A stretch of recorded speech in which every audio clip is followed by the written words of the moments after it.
Hello again, and welcome back. Happy Sunday, and thanks for stopping by for another book review. If you're enjoying my work, please make sure to add a like to my videos. It's free, and consider subscribing to keep up with my content. Without further ado, let's begin. This book is called Founding Brothers, The Revolutionary Generation. It came out in the year 2000 and was the 2001 winner of the Pulitzer Prize history category. It's a fairly quick read at 248 pages. It has 6 chapters, includes an acknowledgments, a preface, notes, and an index. I was first introduced to this book in a college literature course at Northwood University as a freshman. I remember reading it and afterwards having learned so much about the Founding Fathers, respect for their histories, largely because of their humanity. These were people, just human, complete with flaws, like you and me. They were not perfect, and they didn't have it all figured out, despite what modernity's perfidious efforts in undermining them, and this book does an exemplary job of explaining that. To be clear, they didn't have the isms in their mind at the time because they didn't entirely know how much of an impact they were not only doing for themselves as a people, but to the world. They did, however, know that what they were doing was entirely out of the ordinary for their time. They were not preoccupied with things like sexism, issues with race, gender issues, or environmental issues. They wrote the Declaration of Independence and the Constitution. They never wrote a document saying, "We are the patriarchy and we're here to oppress women and minorities worldwide." They did not regard themselves as having toxic masculinity either. So to hold them accountable for these things would be the equivalent of being held accountable for something you couldn't possibly anticipate, which is both irrational and illogical. The campaign to misalign them has more to do with attempts at rewriting history, which is an odious endeavor that has to do with controlling of the information. And we know what happens when you do that. We can take a quick detour to the book 1984, Who Controls the Past? Ran the party slogan, controls the future. Who controls the present, controls the past. But I digressed. One example of this banality would be to fault the developing society back then for engaging in slavery as if they were the first peoples that invented it. This is the kind of pernicious manipulation going around and being spread, which are lies, but if one is ill-informed or otherwise insufficiently informed, one may believe it to be true. Instead, I suggest taking a closer look into the people who participated in slavery back then, and also understand that there's slavery right now in this day and age. The hypocrisy is astonishing yet unsurprising given the level of willful or complete ignorance in these matters. But of course, hindsight is 2020, and it's easy to demonize the Founding Fathers with baseless inadequacies from an ivory tower, such as, say, from living in this postmodern brave new era where things like free speech, this kind of speech, was fought for brutally, yet is taken for granted. It's easy for someone born in this age to quickly disregard what these people did for them in complete calumnious fashion, while simultaneously reaping the benefits of what was fought for. It's being ungrateful at its worst. Picture yourself back then. Do you think you could have done the things they've done against what was at the time the biggest army and navy around?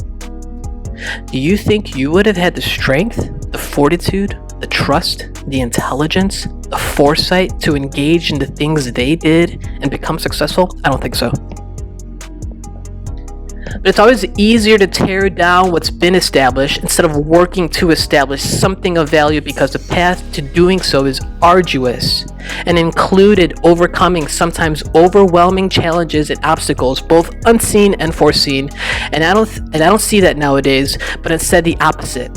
The masses want everything to be easy and fast, never mind the details, even if they contain what could be their own undoing.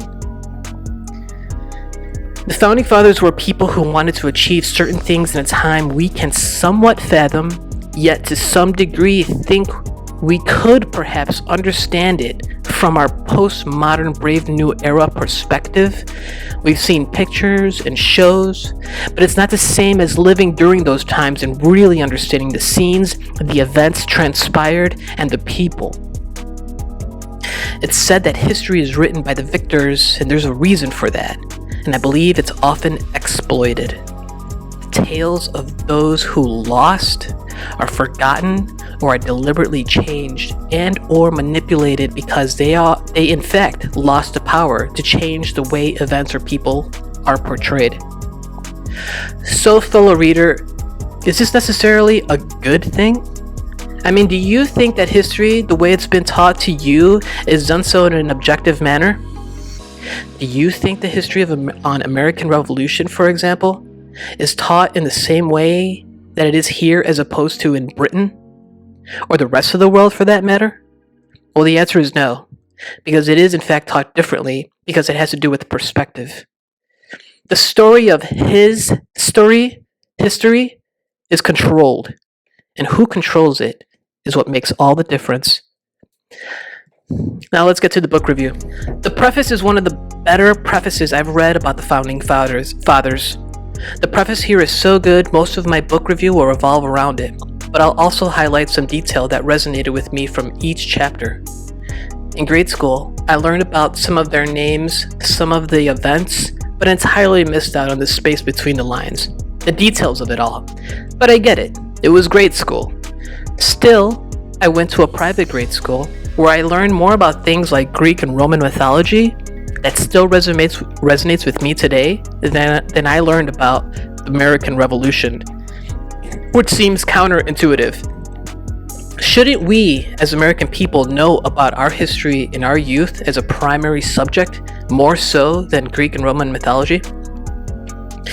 Granted, these stories in Greek and Roman mythology resonate with me because oftentimes these stories have meta components to them that as a kid I didn't fully understand, but could nonetheless synthesize the information enough to understand it on a perceptible level. I learned about Perseus and how he slayed the Medusa. I learned about Zeus and his offspring like Hercules, who went on many adventures. I learned about King Midas and his gold curse, the golden touch, the Midas touch.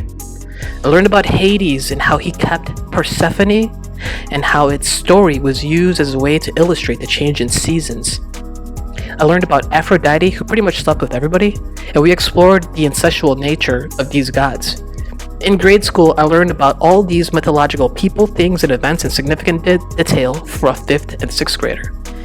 Why didn't I learn about the American Revolution and the characters involved in the level of detail I did with this mythology? Isn't that more important as a person who was born in this country to learn more about its history than, say, this mythology? And even in high school, the information given in my history classes was still just as nominal.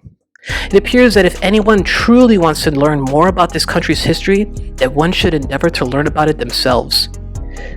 But getting back to the book review, I wanted to spend some time on the preface. As I said, it's one of the best I've read summarizing the approach in the book.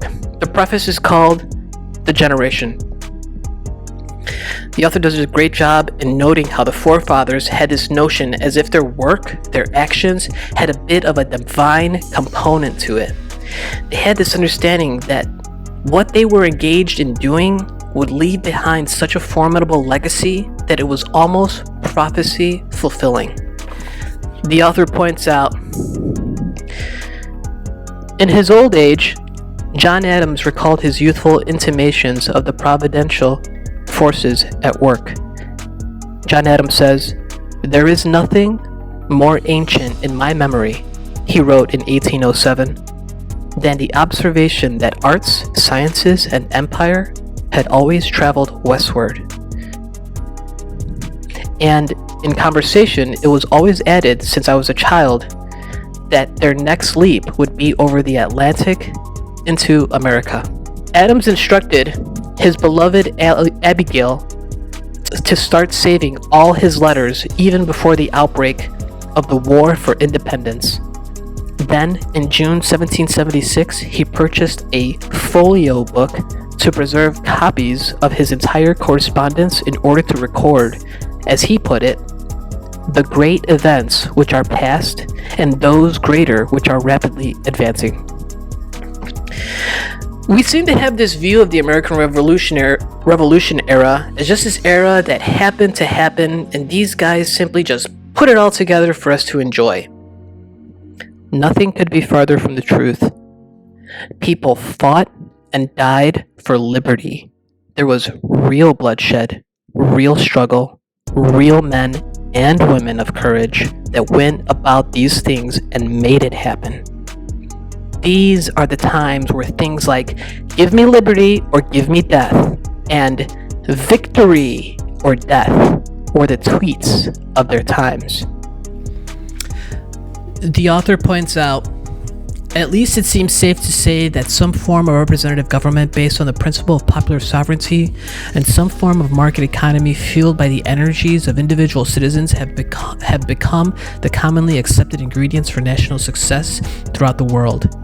These legacies are so familiar to us, we are so accustomed to taking their success for granted that the era in which they were born cannot help but be remembered as a land of foregone conclusions. The author also does a great job in highlighting the stakes involved. He writes, an anecdote that Benjamin Rush, the Philadelphia physician and signer of the Declaration of Independence, liked to tell us in his old age makes the point memorably. On July 4th, 1776, just after the Continental Congress had finished making its revisions of the Declaration and sent it off to the printer for publication, Rush overheard a conversation between Benjamin Harrison of Virginia and Elbridge Gerry of Massachusetts. Quote, "I shall have a great advantage over you, Mr. Gerry," said Harrison. "When we are all hung for what we are now doing, from the size and weight of my body, I shall die in a few minutes, but from the lightness of your body, you will dance in the air an hour or two before you are dead." Rush recalled that the comment, quote, "procured a transient smile, but it was soon succeeded by the solemnity with which the whole business was conducted." So to be clear, there was no free speech back then, in the way it's still around today in this country, because not everyone on this planet has this right. Communist countries control things like that, for example. The author points out the real and grim consequences of this. He writes, "The signers of the Declaration would then have been hunted down, tried, and executed for treason, and American history would have flowed forward in a wholly different direction." So these people knew what they were getting into, and its concepts were so important, they were ready to die for them. How much are you willing to pay and to sacrifice to keep your free speech? Some things you can't pay with money. It's also in the preface where I wanted to retouch on a point I made earlier about the times they were living in, and that these people were just humans trying to accomplish something that meant enough to risk everything for.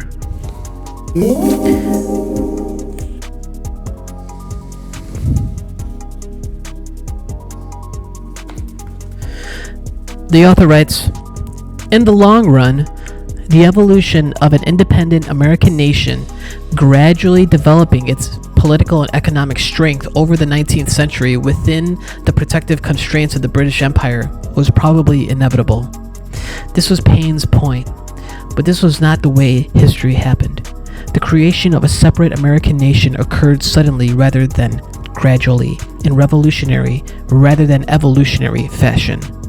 The decisive events that shaped the political ideas and institutions of the emerging state, all taking place with dynamic intensity during the last quarter of the 18th century. No one present at the start knew how it would turn out in the end. what, in retrospect, has a look of a foreordained unfolding of God's will was in reality an improvisational affair in which sheer chance, pure luck, both good and bad, and specific decisions made in the crucible of specific military and political crises determined the outcome. At the dawn of a new century, indeed a new millennium, the United States is now the oldest enduring republic in the world history, with a set of political institutions and traditions that have stood the test of time. The basic framework for all these institutions and traditions was built in a sudden spasm of enforced inspiration and makeshift construction during the final decades of the 18th century. Here in the preface, I also want to point out what the Founding Fathers did not do, and that was engage in censorship. The author writes, "Instead, I mean that the revolutionary generation found a way to contain the explosive energies of the debate in the form of an ongoing argument or dialogue that was eventually institutionalized and rendered safe by the creation of political parties. And the subsequent political history of the United States then became an oscillation between new versions of the old tension, which broke out in violence only on the occasion of the Civil War." So this goes to show that while organized to some degree, that there wasn't anything like this before. A large-scale republic with principles of government for the people.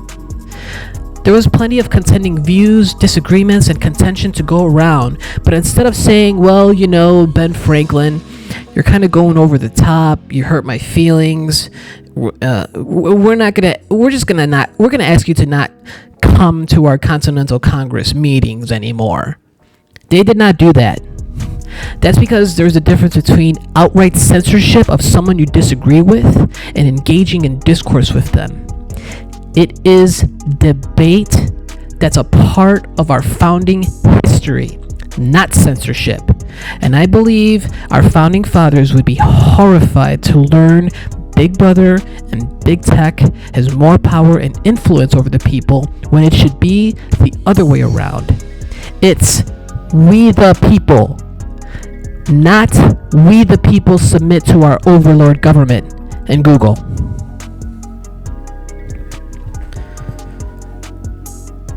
Toward the end of the preface, the author lists 4 points about his book and the spirit of 76. I think the first 3 encapsulate it best, so listen in on the author's words.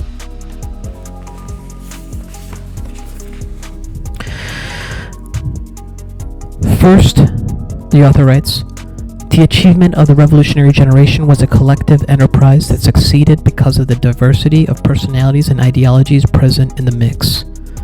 Their interactions and juxtapositions generated a dynamic form of balance and equilibrium, not because any of them was perfect or infallible, but because their mutual imperfections and fallibilities, as well as their eccentricities and excesses, checked each other in much the way that Madison in Federalist 10 claimed that multiple factions would do in a large republic.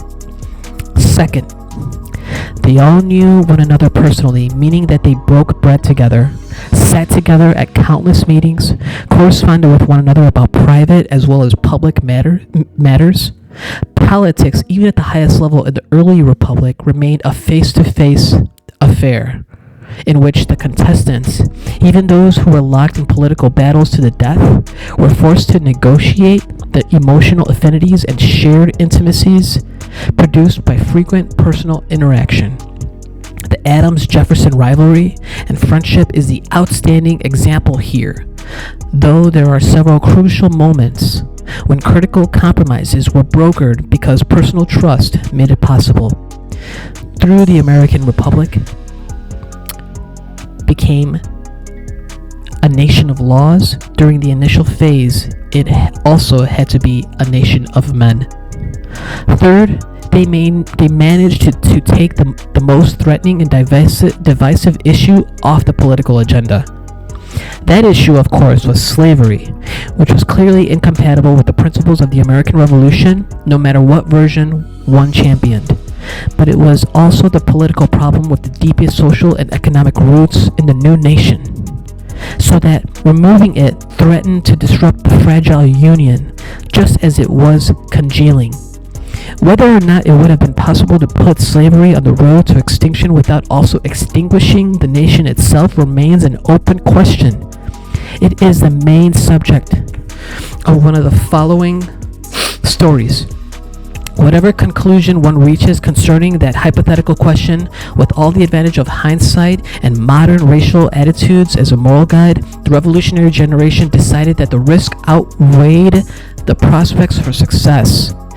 They quite self-consciously chose to defer the slavery question by placing any discussion of it out of bounds at both the national and federal levels. Chapter 1. The Duel. This chapter has to do with Alexander Hamilton and Aaron Burr. My favorite part of this chapter sums up the times they lived in. The author writes,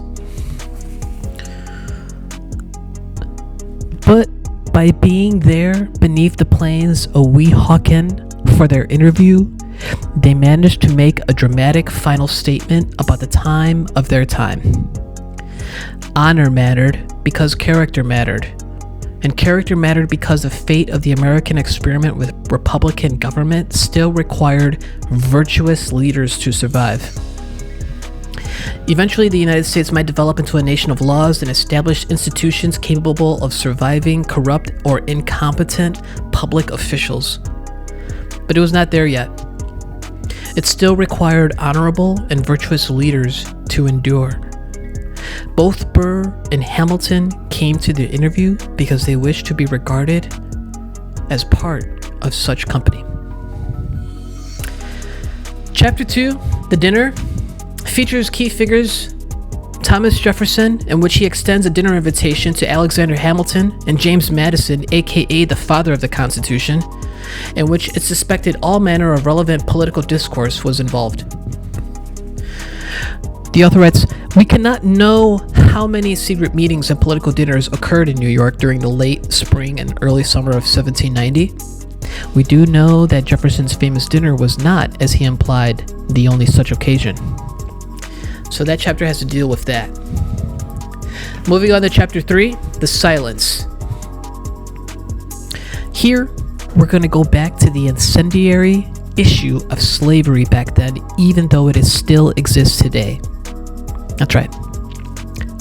This chapter discusses the robust debates on the topic of slavery.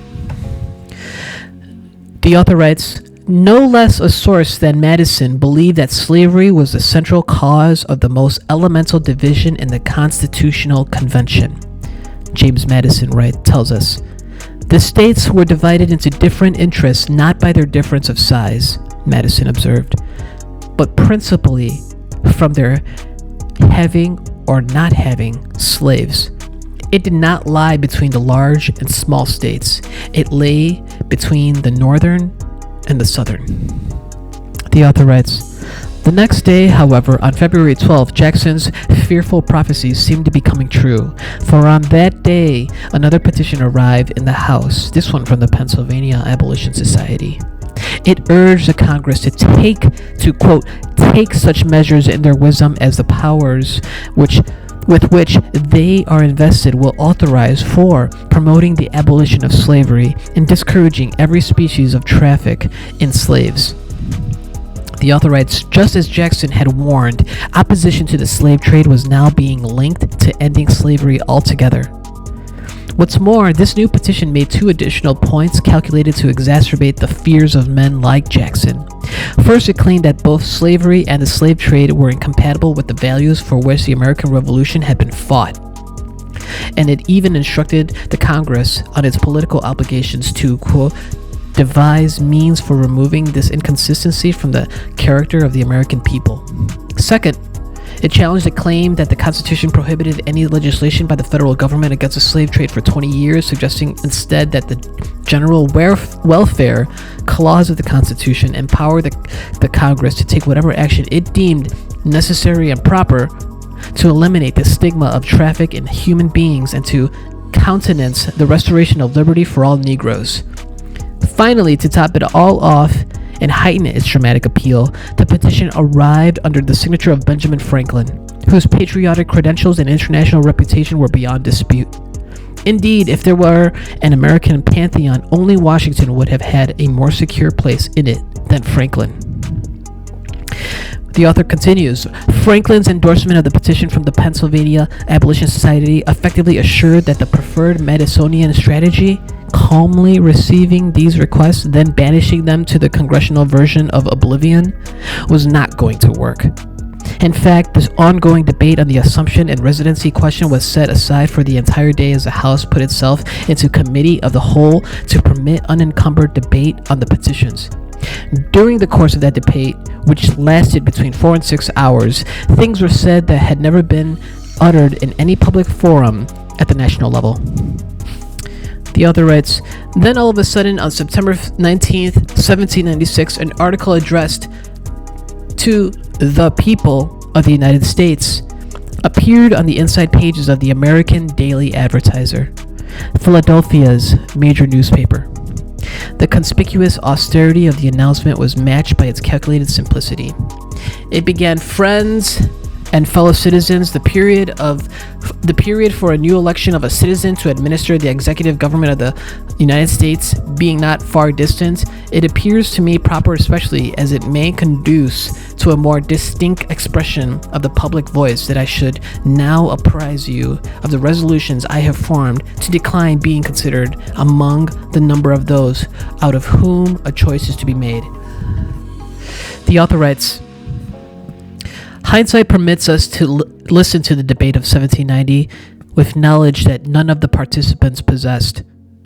For we know full well what they could perceive dimly, if at all, namely that slavery would become the central defining problem for the next 70 years of American history, that the inability to take decisive action against slavery in the decades immediately following the Revolution permitted the size of the enslaved population to grow exponentially and the legal and political institutions of the developing U.S. government to become entwined in compromises with slavery's persistence, and that eventually, over 600,000 Americans would die in the nation's bloodiest war to resolve the crisis, a trauma generating social shockwaves that would reverberate for at least another century.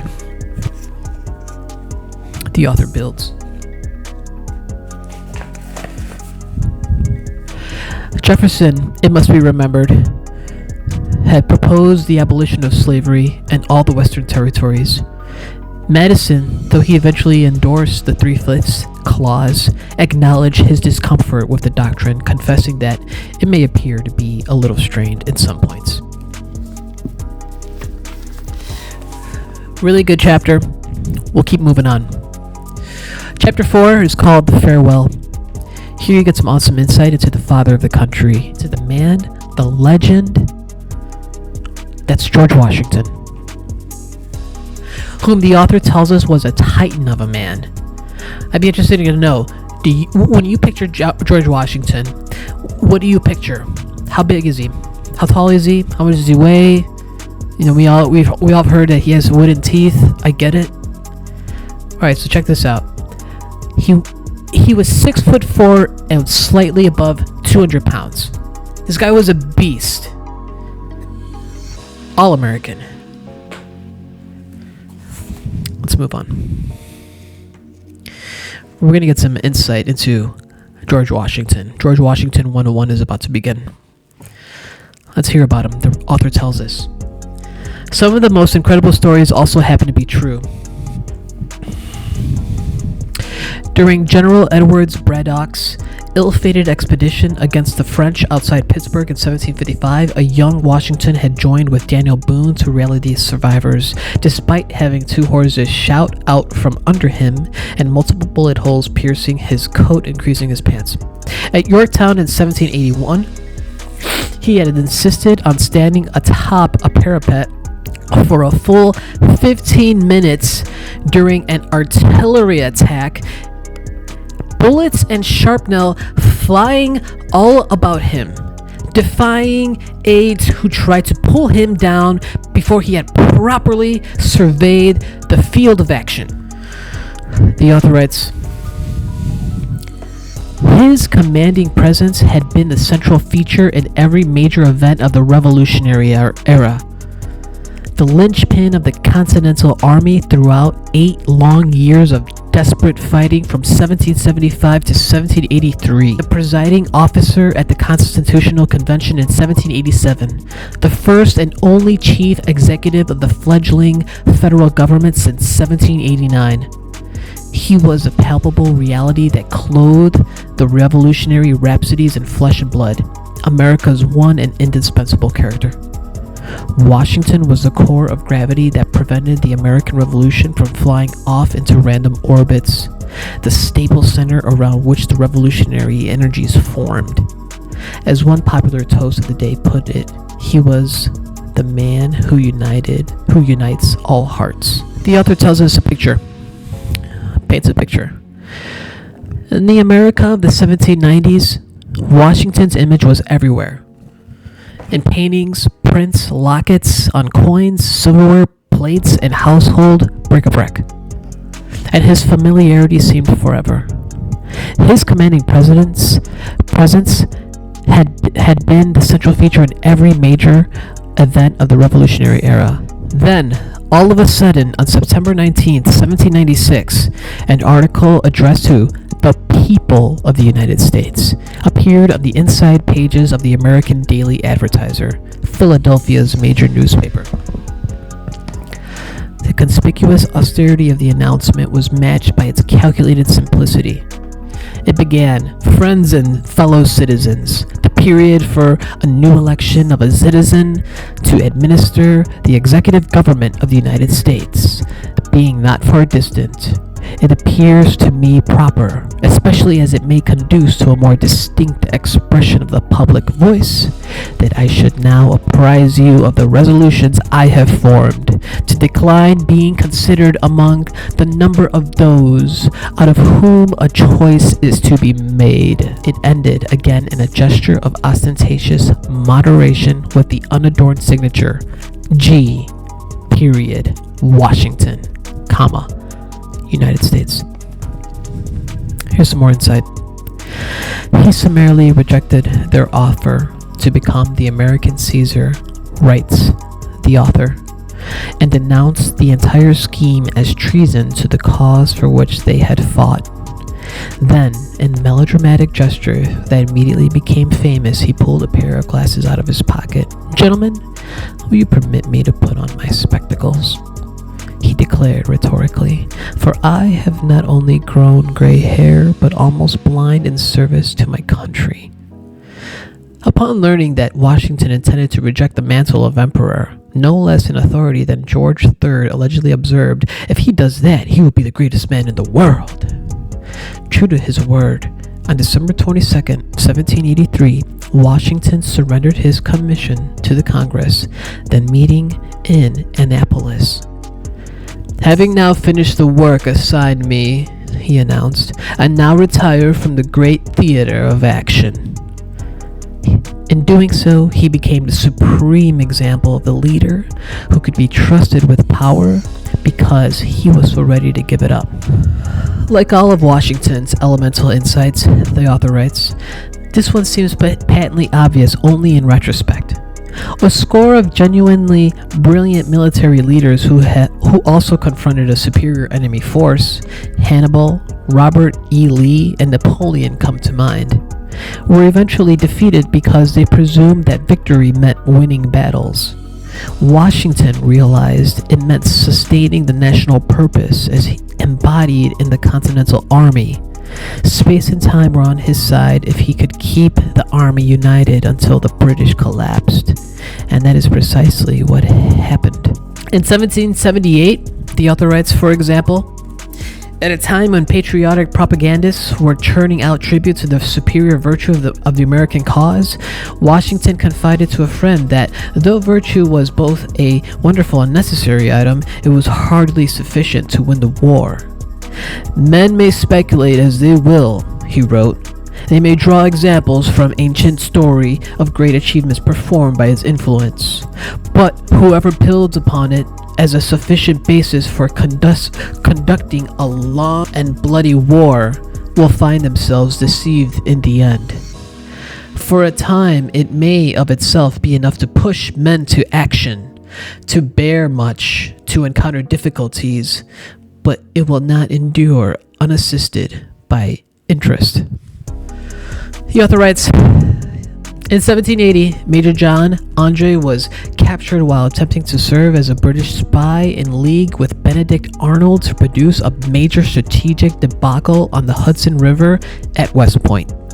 By all accounts, Andre was a model British officer with impeccable manners who had the misfortune to be caught doing his duty, which was spying on us. Several members of Washington's staff, including Hamilton, pleaded that Andre's life be spared because of his exceptional character. Washington dismissed the request as sentimental, pointing out that if Andre had succeeded in his mission, it may very well have turned the tide of war. The staff then supported Andre's gallant request that he be shot like an officer rather than hanged as a spy. Washington also rejected this request, explaining that Andre, regardless of his personal attractiveness, was no more and no less than a spy. He was hanged the next day. Now we can talk about his thoughts when it comes to nation allies. The author writes, the French were America's providential allies, to be sure. But once they were ensconced in Canada, it would be foolish to expect them to withdraw. I fear this would be too great a temptation to be resisted by any power actuated by the common maxims of national policy, said George W. He went on to offer his advice to the Congress in one of his clearest statements about the motives governing nations. Men are very apt to run into extremes, he explained.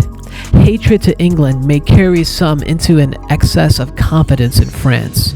I am heartily disposed to entertain the most favorable sentiments of our new ally and to cherish them in others to a reasonable degree. But it is a maxim founded on the universal experience of mankind that no nation is to be trusted farther than it is bound by its interest, and no prudent statesman or politician will venture to depart from it. His silence on the slavery question, the author writes, was strategic, believing as he did that slavery was a cancer in the body politic of America that could not at present be removed without killing the patient. The intriguing question is whether Washington could project an American future after slavery that included the African American population as prospective members of the American citizenry. For almost all the leading members of the Virginia dynasty, the answer was clear and negative. Even those like Jefferson and Madison who looked forward to the eventual end of slavery also presumed that all free blacks must be transported elsewhere. Washington never endorsed that conclusion. Nor did he ever embrace the racial arguments for black inferiority that Jefferson advanced in Notes on the State of Virginia. He tended to regard the condition of the black population as a product of nurture rather than nature. That is, he saw slavery as the culprit, preventing the development of diligence and responsibility that would emerge gradually and naturally after emancipation. Here's some interesting insight between the founding fathers and the kind of dynamics involved. The author shares, Jefferson's posture towards Washington shifted perceptibly in 1794. The catalyst for the change was the Whiskey Rebellion, a popular insurgency in four counties of western Pennsylvania protesting an excise tax on whiskey. Washington viewed the uprising as a direct threat to the authority of the federal government and called out the militia, a massive 13,000-man army to squelch the uprising.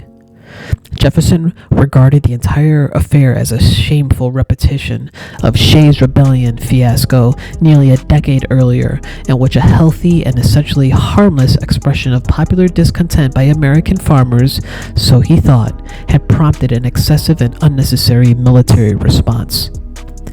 While his first instinct was to blame Hamilton for the whole sorry mess, Washington's speech justifying the action could not be so easily dismissed. So now we can discuss a little bit about Washington and his views regarding the Indians.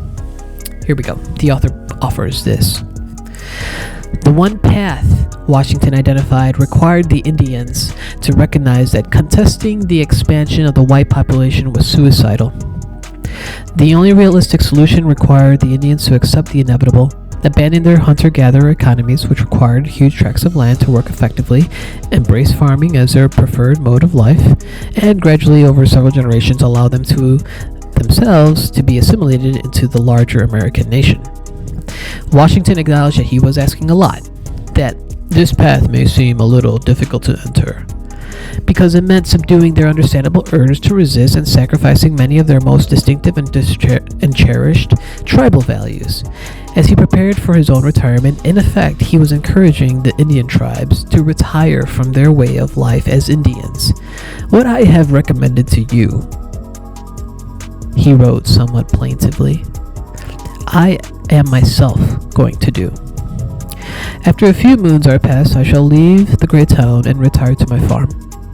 There, I shall attend to the means of increasing my cattle, sheep, and other useful animals. The author writes, if the Indians would follow his example, the peaceful coexistence of Indians and whites could follow naturally, and their gradual merger into a single American people would occur within the arc of the next century. Whatever moral deficiencies and cultural condescensions a modern-day American audience might find in Washington's advice, two salient points are clear. First, it was in keeping with his relentless realism about the limited choices that history offered, and second, it projected Indians into the mix of peoples called Americans. So needless to say, in this chapter you find out a lot about George Washington, and he was the man, if there ever was one. We can now go to Chapter 5, The Collaborators. So we're at a point where now George Washington has passed away, and this American Republic has to move on. It has to do with many of the familiar names we've discussed, but particularly the collaboration dynamics and the story involved in it between Thomas Jefferson and John Adams. Chapter 6 is called The Friendship.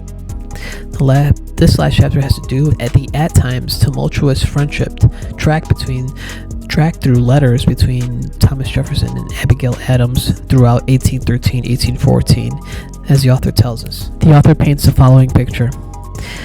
Not far behind Hamilton came his former friend and successor to the presidency.